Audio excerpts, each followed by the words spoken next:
Bismillahirrahmanirrahim. Assalamualaikum warahmatullahi wabarakatuh. Alhamdulillahi rabbil alamin.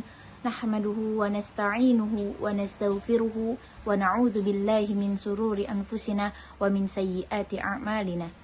Man yahdihillahu fala mudilla lahu wa man yudlil fala hadiyalah. Asyhadu an la ilaha illallah wa asyhadu anna Muhammadan abduhu wa rasuluh. Amma ba'd.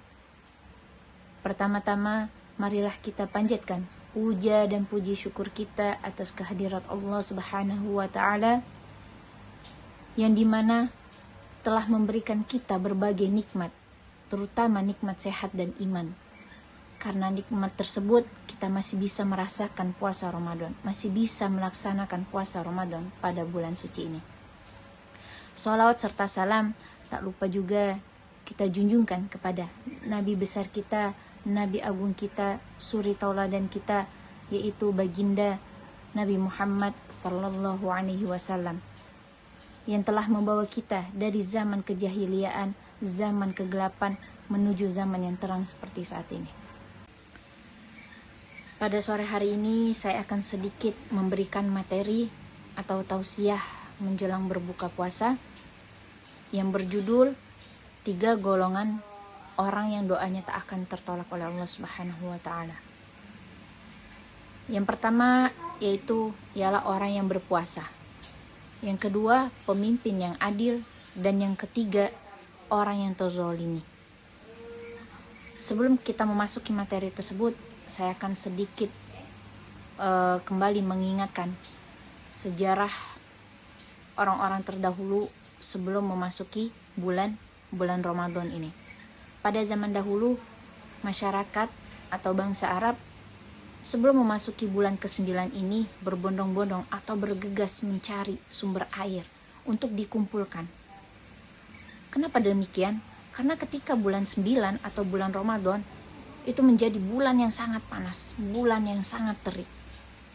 Bulan yang sangat panas, yang sangat terik, yang dimana air-air, sumber air itu akan kering. Maka dari itu, kenapa bulan ke-9 ini dikatakan bulan Ramadan? Karena Ramadan yaitu artinya sangat terik. Bulan yang sangat terik. Pada zaman dahulu orang-orang sebelum memasuki bulan Ramadan atau bulan yang ke-9 ini bergegas mencari sumber daya air. Begitupun halnya dengan kita. Sebelum memasuki bulan ke-9 atau bulan Ramadan, pastinya kita akan mencari air juga. Akan tetapi air yang kita cari bukanlah air yang bisa menghilangkan dahaga kita, akan tetapi air spiritual, yang dimana kita memperbanyak ibadah, kita memperbanyak zikir, kita memperbanyak doa, kita memperbanyak baca Al-Quran, kita memperbanyak puasa. Ada riwayat yang mengatakan bahwasannya dahulu Rasulullah SAW sebelum memasuki bulan Ramadan ini, Rasul memperbanyak puasanya. Bahkan ada riwayat yang mengatakan Rasul berpuasa 1 bulan full, 1 bulan penuh pada bulan Sya'ban. Tapi ada juga riwayat yang mengatakan Rasul berpuasa 1 hari puasa, 1 hari tidak berpuasa lagi, dan sebagainya. Maka dari itu, kegiatan atau perbuatan yang Rasul lakukan itu patutlah kita contoh gitu. Nah, balik lagi kita ke materi yang akan saya bahas. Kita akan membahas tentang yang pertama dulu, yaitu orang yang berpuasa. Rasulullah SAW pernah bersabda bahwasannya orang yang berpuasa akan mendapatkan 2 kenikmatan atau 2 kebahagiaan. Yang pertama, dia akan mendapatkan kebahagiaan di saat dia berbuka. Dan yang kedua, dia akan mendapatkan kebahagiaan di hari akhir. Nah, kenapa ini yang pertama menjadi orang yang berpuasa menjadi bahagia ketika dia berbuka? Karena seharian dia menahan rasa lapar, dia menahan rasa haus, dan yang terakhir dia menahan syahwatnya. Ketika dia berbuka, semua larangan tiga hal ini yang dilarang oleh Allah Subhanahu wa taala ini menjadi halal. Dia boleh berbuka, dia boleh minum, dan dia boleh yang lainnya. Kemudian yang kebahagiaan yang kedua, dia akan mendapatkan kebahagiaan di hari akhir nanti. Kenapa? Karena di hari akhir nanti puasa kita, puasa Ramadan kita, puasa sunnah kita, atau puasa yang lainnya itu akan datang kepada kita untuk menjadi syafaat kita. Kemudian ada waktu yang dimana orang yang berpuasa ini doanya diijabah oleh Allah Subhanahu wa taala. Waktu yang paling mustajab itu ketika dia berbuka.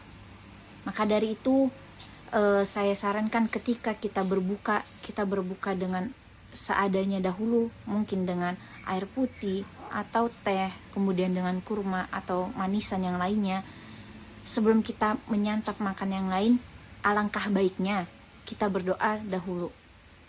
Berdoa meminta dikabulkannya hajat-hajat kita yang belum Allah kabulkan. Misalnya sebelum Ramadan kita ingin menikah, akan tetapi Allah belum mengijabah doa tersebut, kita mintalah pada waktu itu, pada berbuka. Insya Allah doa-doa kita akan dikabulkan. Kemudian golongan yang kedua yaitu pemimpin yang adil. Karena kita ketahui seorang pemimpin itu amanahnya sangat besar.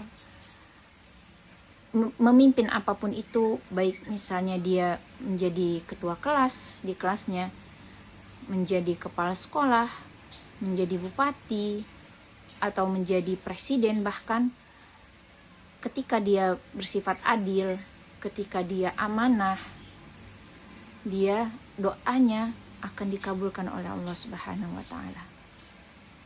Kemudian yang ketiga ialah doa orang yang terzolimi. Ketika kita merasa terzolimi, dizolimi oleh teman, oleh tetangga, oleh keluarga, jangan sampai mulut kita ini mengeluarkan kata-kata yang tidak baik. Karena apa? Karena ucapan itu adalah doa. Karena doa itu juga akan bisa kembali ke diri kita sendiri.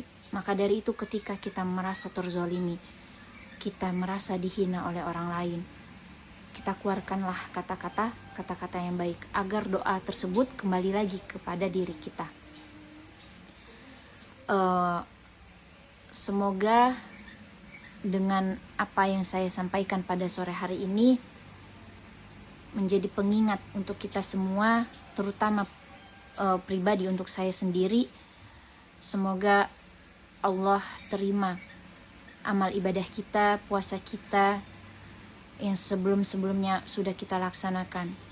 Semoga nanti di akhir puasa ini kita mendapatkan akhir yang baik atau husnul khotimah. Semoga puasa kita pada bulan penuh ini Allah berkahi, Allah rahmati, dan semoga kita akan mendapatkan malam Lailatul Qadar.